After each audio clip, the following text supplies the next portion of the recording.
इस वक्त की बड़ी खबर आपको बताते हैं। रूस यूक्रेन विवाद से जुड़ी इस वक्त की बड़ी खबर। पुतिन ने पूरी यूक्रेन को अलग देश की दी मान्यता। पुतिन ने डोनबास को अलग देश की दी मान्यता। पूरी यूक्रेन बनाने के ऑर्डर पर पुतिन ने साइन किए। लुहांस्क डोनेत्स्क को अलग देश के रूप में मान्यता। लुहांस्क डोनेत्स्क के विद्रोहियों को रूस का समर्थन। ये बड़ी खबर आपको बता दें, पुतिन ने लुहांस्क और डोनेत्स्क को अलग देश की मान्यता दी और ये भी माना जाता है कि यहां पर रूस से जो लोग हैं वो बड़ी संख्या में रहते हैं।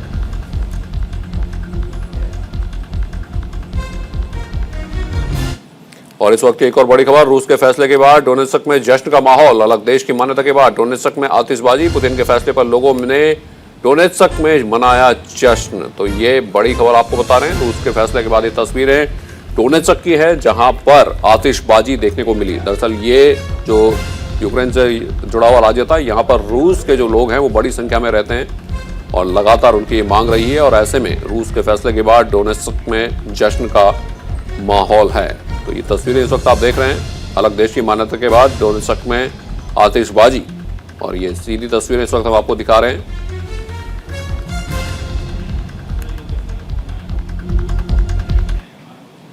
रूस और यूक्रेन के बीच तनाव चरम पर है। इस बीच रूस के राष्ट्रपति व्लादिमीर पुतिन ने राष्ट्र को संबोधित करते हुए पूरी यूक्रेन के 2 अलग अलग क्षेत्रों की स्वतंत्रता को मान्यता दे दी। रूस के स्वघोषित गणराज्य डोनेत्स्क और लुहांस्क को अलग देश के रूप में मान्यता देने पर रूस यूक्रेन में जंग के हालात और ज्यादा बढ़ गए हैं। रूस के रूप से पश्चिमी देशों में हलचल बढ़ चली है। इस बीच सुरक्षा परिषद की बैठक भी बुलाई गई है। रूस यूक्रेन में अब तक क्या हुआ, इस रिपोर्ट से समझिए।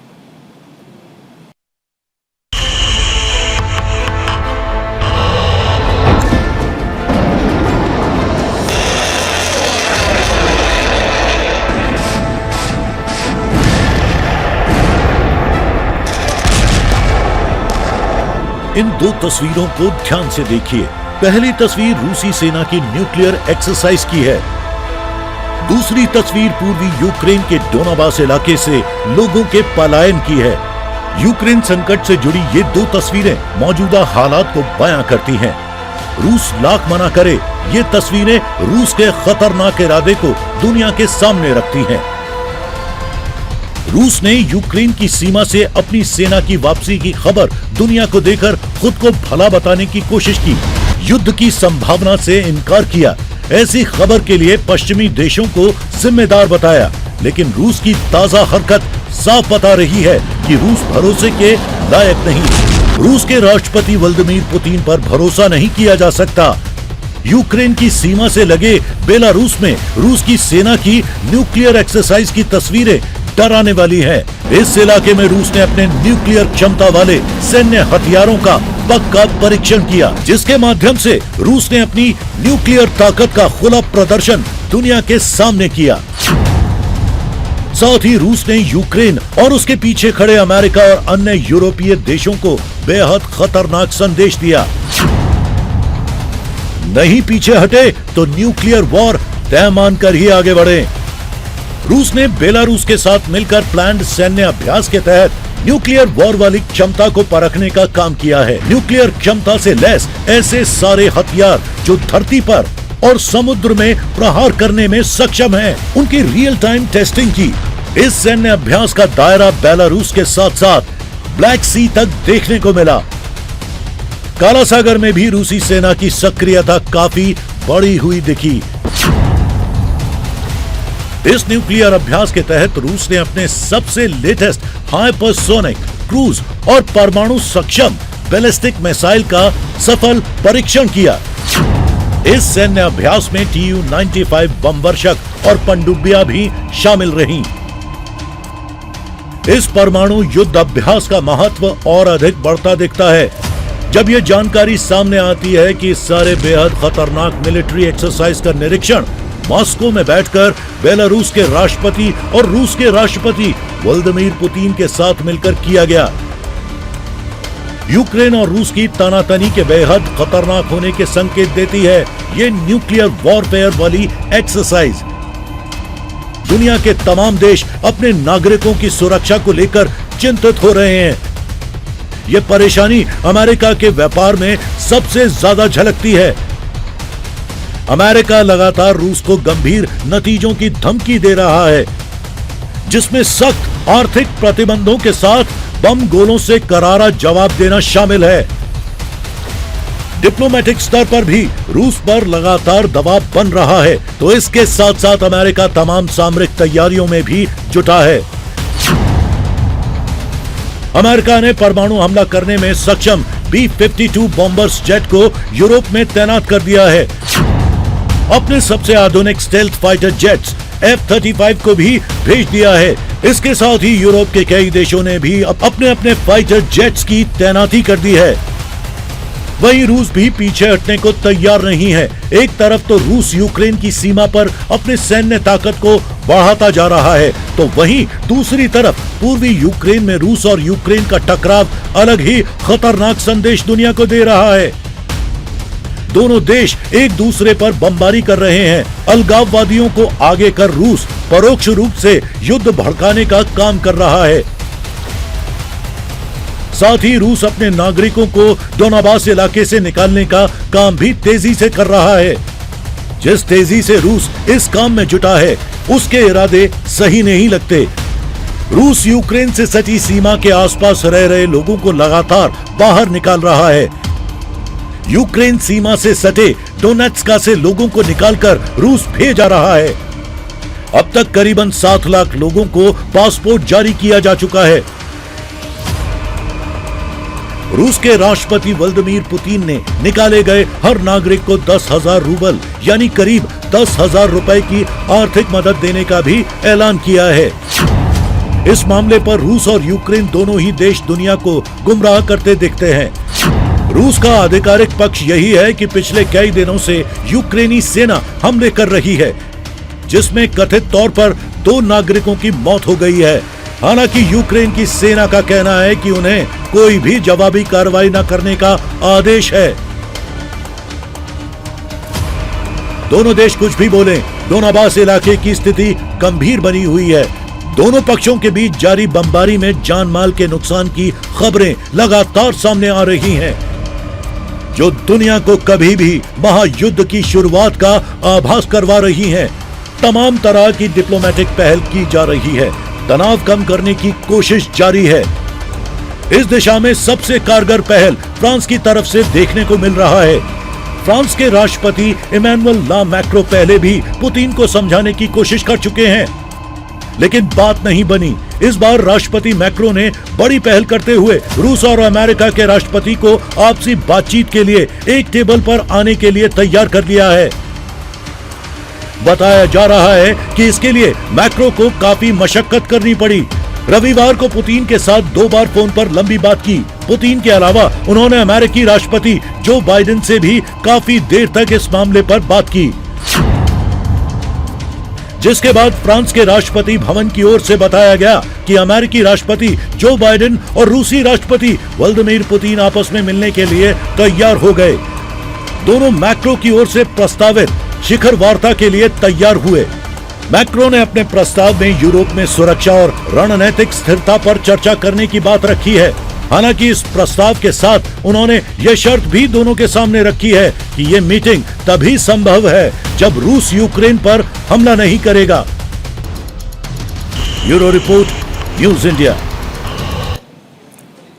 और इस वक्त की एक बड़ी खबर आपको बता दें, ब्रिटिश पीएम बोरिस जॉनसन का बड़ा बयान, पुतिन का फैसला यूक्रेन की संप्रभुता का उल्लंघन, रूस ने युद्ध का रास्ता चुना है, रूस को इसकी भारी कीमत चुकानी होगी। यूरोपीय संघ ने पुतिन के फैसले की निंदा की। तो ये बड़ी खबर आपको बता दें, पुतिन का फैसला यूक्रेन की संप्रभुता का उल्लंघन है। बोरिस जॉनसन ने बात कही है, रूस ने युद्ध का रास्ता चुना है, और ये बयान आया है सामने ब्रिटेन की तरफ से। रूस ने युद्ध का रास्ता चुना है, रूस को इसकी भारी कीमत चुकानी पड़ेगी।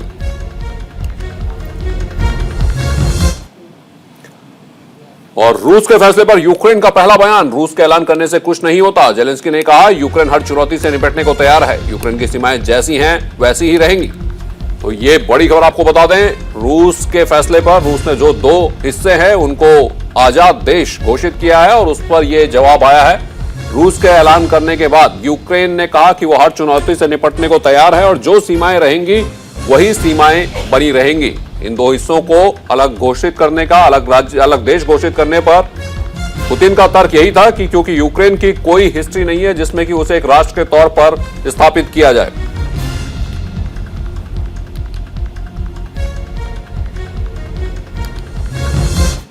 और एक और बड़ी खबर आपको बता दें, चुनावी मैदान में पीएम ने संभाला है मोर्चा। आज 2 रैलियों को संबोधित करेंगे प्रधानमंत्री मोदी। मणिपुर और बहराइच में रैली करेंगे प्रधानमंत्री। बहराइच में दोपहर 1 बजे प्रधानमंत्री की रैली, दोपहर 1 बजे पयागपुर पहुंचेंगे प्रधानमंत्री। तो आज 2 रैलियां करेंगे प्रधानमंत्री नरेंद्र मोदी, बहराइच में और मणिपुर में 2 रैलियां होंगी प्रधानमंत्री की। मणिपुर और बहराइच में रैली करेंगे प्रधानमंत्री नरेंद्र मोदी। तो ये बड़ी खबर आपको बता दें, बहराइच में दोपहर 1 बजे प्रधानमंत्री की रैली होगी।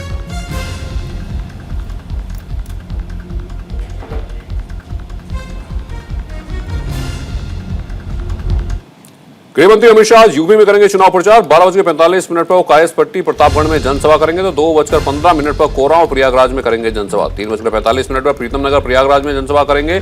4:45 में प्रयागराज में जनसंपर्क प्रारंभ करेंगे। तो गृहमंत्री अमित शाह की भी आज उत्तर प्रदेश में रैली और जनसभाएं हैं। और 2:15 पर कोरांव प्रयागराज में करेंगे जनसभा। तो प्रयागराज के दौरे पर रहेंगे आज गृहमंत्री अमित शाह। प्रयागराज में अलग अलग जगहों पर गृहमंत्री अमित शाह की जनसभाएं हैं, जनसंपर्क के कार्यक्रम है। 4:45 पर प्रयागराज में जनसंपर्क शुरू करेंगे गृहमंत्री अमित शाह।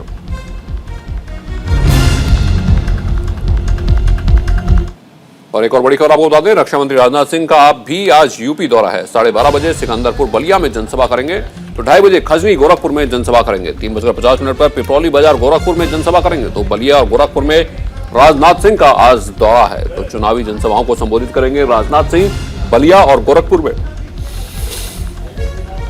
2:30 बजे खजवी गोरखपुर में जनसभा करेंगे रक्षा मंत्री राजनाथ सिंह। तो 3:50 पर पिपरौली बाजार गोरखपुर में जनसभा को संबोधित करेंगे।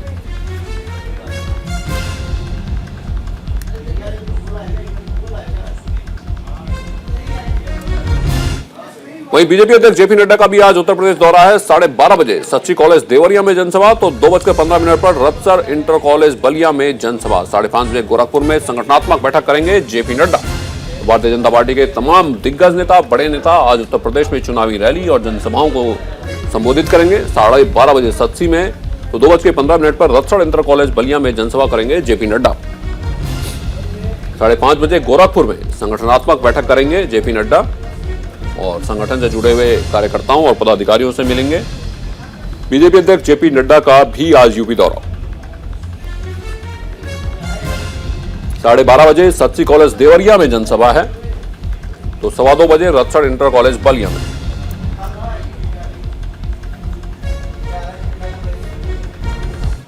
हिजाब जो शर्म व हया का हिस्सा होता है, हिजाब जो अदब का सलीका होता है, उस पर फसाद थमने का नाम नहीं ले रहा है। कर्नाटक के शिवमोगा में बीते दिनों जो हुआ, उसके बाद अब ये विवाद जानलेवा हो गया है। शिवमोगा में एक शख्स ने हिजाब के विरोध में फेसबुक पोस्ट किया और उसके बाद बजरंग दल से जुड़े शख्स की हत्या हो गई और इस हत्याकांड के बाद शिवमोगा उबलने लगा। देखिए रिपोर्ट। हिजाब पर हंगामा अब जान ले रहा है।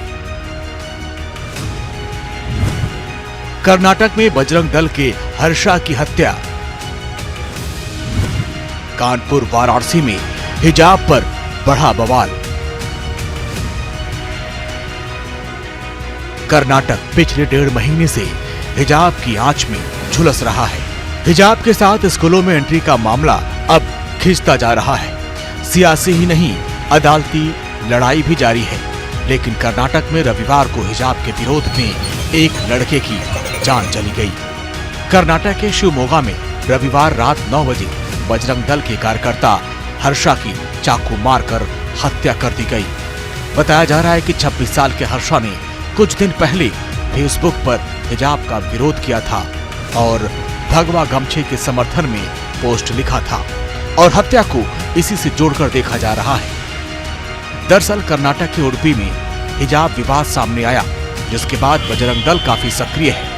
हिंदू संगठन लगातार हिजाब का विरोध कर रहे हैं, इसीलिए हर्षा की हत्या में साजिश का शक गहरा गया है। हालांकि पुलिस अभी भी कुछ भी बोलने से बच रही है। वहीं शहर में बजरंग दल के कार्यकर्ता की हत्या की खबर जैसे ही फैली, शिवमोगा में तनाव बढ़ गया। बजरंग दल और हिंदू संगठन के कार्यकर्ता बेहद गुस्से में हैं। हालात न बिगड़े, इसके लिए शहर में भारी संख्या में पुलिस को तैनात कर दिया गया है। इस बीच पोस्टमार्टम के बाद हर्षा के शव को पुलिस सुरक्षा के बीच उसके घर लाया गया। हर्षा का शव जब उसके घर ले जाया जा रहा था तो एम्बुलेंस के साथ कई हिंदू संगठनों के कार्यकर्ता साथ चल रहे थे, वो नारेबाजियां कर रहे थे। शिवमोगा में कई जगहों पर उपद्रव की तस्वीरें सामने आई।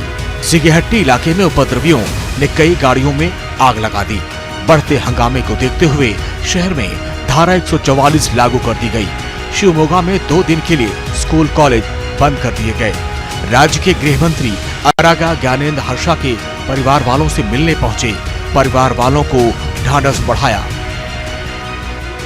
हिजाब के विरोध से ही हर्षा की हत्या हुई, ये अभी कहा नहीं जा सकता, लेकिन इस पर सियासी दांव और जोर आजमाइश शुरू हो चुकी है। कर्नाटक के पंचायती राज्य मंत्री ईश्वरप्पा ने हर्षा की हत्या में एक खास समुदाय के लोगों का हाथ होने का दावा किया। हिजाबी फसाद में ओवैसी भी खुलकर टिप्पणियां कर रहे हैं। उन्होंने हिजाब के समर्थन में एक बार फिर बयान दिया। तुमको मुझे गाड़ी पसंद नहीं है, कोई परवाह नहीं, मैं गाड़ी छोड़ूंगा। तुमको मेरे सर पर टोपी पसंद नहीं है, मैं टोपी पहनूंगा। तुमको हिजाब पसंद नहीं है, मेरी बेटी पहनेगी। मैं क्या तुम्हारा गुलाम हूँ? मैं क्या तुम्हारा खरीदी हूँ? मैं क्या तुम्हारे इशारे पर फेंक दूंगा? मैं क्या तुम्हारे हुक्म पर नीचे गिर जाऊंगा? नहीं, हम ज्यादा न पाएंगे तो अपने गरीब के आगे जानों का सौदा कर चुके दुनिया में रहेंगे तो भारत के संविधान के तहत अपनी शनाख्त को बरकरार रखने जिंदा। कर्नाटक से पनपे हिजाब विवाद के चलते कानपुर में खूनी संघर्ष हो गया। हिजाब मामले में 2 समुदाय के बीच बहस हुई और मजहबी टिप्पणी विवाद का कारण बन गई। 2 पक्षों के बीच जमकर लाठी डंडे चलने लगे और इसमें आरएसएस के नगर प्रचारक का सिर फूट गया। Bureau report, news India. और इस वक्त की एक और बड़ी खबर आपको बता दें, बीजेपी विधायक संगीत सोम का अखिलेश पर निशाना। अखिलेश की रैली में गोल टोपी वाली भीड़ आ रही है, तो संगीत सोम ने अखिलेश यादव को निशाने पर लिया। बीजेपी विधायक संगीत सोम का अखिलेश पर निशाना। अखिलेश की रैली में गोल टोपी वाली भीड़ आ रही है, तो संगीत सोम ने अखिलेश पर निशाना साधा। बीजेपी विधायक संगीत सोम ने कहा कि अखिलेश की रैली में गोल टोपी वाली भीड़ आ रही है।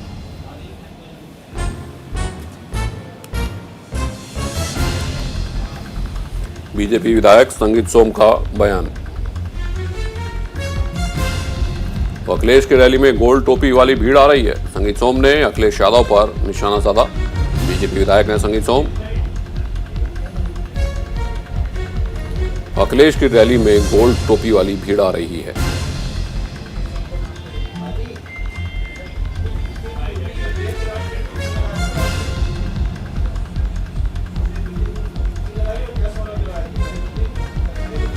बताना चाहता हूँ वो लाल टोपी नहीं है साहब, बहकावे में मत रहना। लाल टोपी नहीं आ रही, लाल टोपी सिर पे है, लेकिन गोल टोपी जेब में है दोस्तों, गोल टोपी जेब में है। मैं आपको बताना चाहता हूँ 10 तारीख के बाद वो गोल टोपी सिर पे आ जाएगी, वो लाल टोपी जेब में चली जाएगी। ये आपको दावे के साथ। और सीतापुर में सीआईएसएफ जवानों से भरी बस खाई में गिरी। हादसे में सीआईएसएफ के कई जवान घायल हो गए। लखीमपुर खीरी चुनाव ड्यूटी में जा रहे थे जवान। सूचना पाकर एसएसपी समेत भारी पुलिस बल मौजूद। सीतापुर के हरगांव थाना क्षेत्र का यह पूरा मामला है। और तो सीतापुर में सीआईएसएफ जवानों से भरी बस खाई में गिर गई, कई जवान घायल हुए। लखीमपुर खीरी ड्यूटी पर जा रहे थे जवान। तो ये तस्वीरें भी आप देख रहे हैं, जवानों से भरी हुई बस उत्तर प्रदेश परिवहन की खाई में गिर गई, कई जवान घायल हुए। बड़ी संख्या में पुलिस फोर्स वहां पहुंची राहत और बचाव कार्य के लिए।